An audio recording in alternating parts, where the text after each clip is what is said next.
नमस्कार, स्वागत करती हूँ आप सभी का मेरे इस चैनल इजी टू लर्न पे।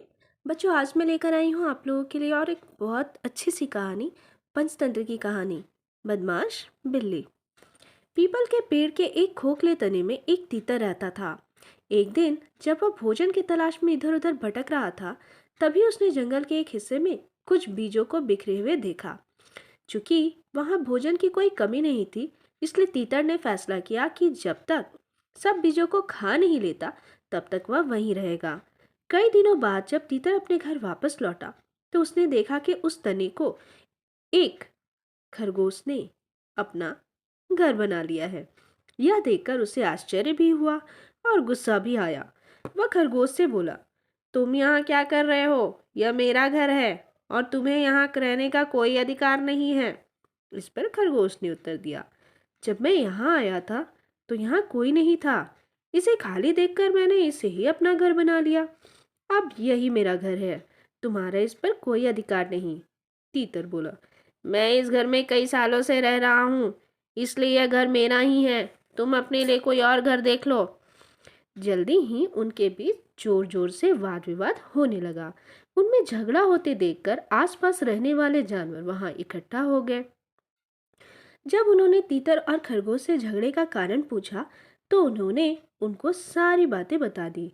उनकी बात सुनकर जानवर भी दो दलों में विभाजित हो गए।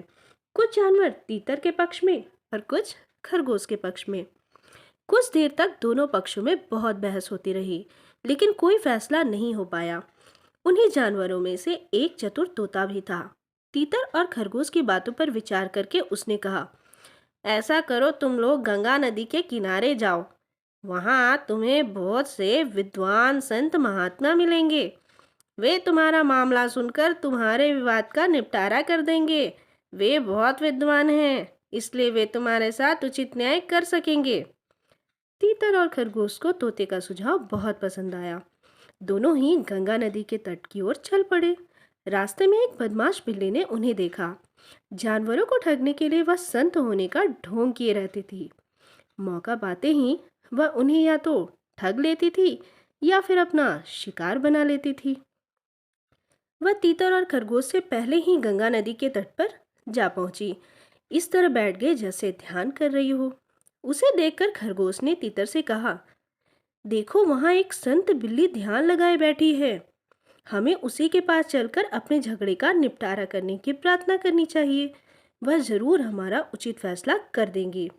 फिर खरगोश और तीतर उस बिल्ली के पास जा पहुंचे और उससे आंखें खोलकर अपना मामला सुनने की प्रार्थना करने लगे।